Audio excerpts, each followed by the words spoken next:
সমস্ত কিছু কেটে কুটে গুছিয়ে ধুয়ে রেডি করে পরিষ্কার করে রেখে দিয়েছি, কারণ আজকে জন্মাষ্টমীর পরের দিন দুপুর গোপালের জন্য ভোগ রান্না করব।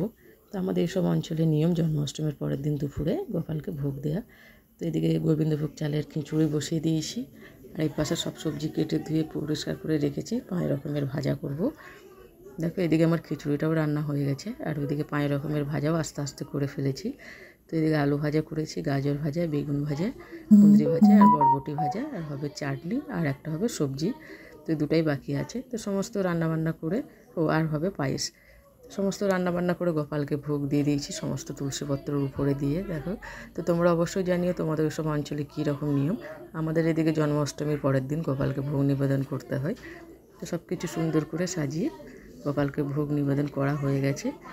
তো যাই হোক, ভিডিওটি এই পর্যন্ত। যদি ভালো লাগে অবশ্যই একটি সাবস্ক্রাইব করে দিও, আর যদি ফেসবুক থেকে দেখো পেজটিকে ফলো করে দিও।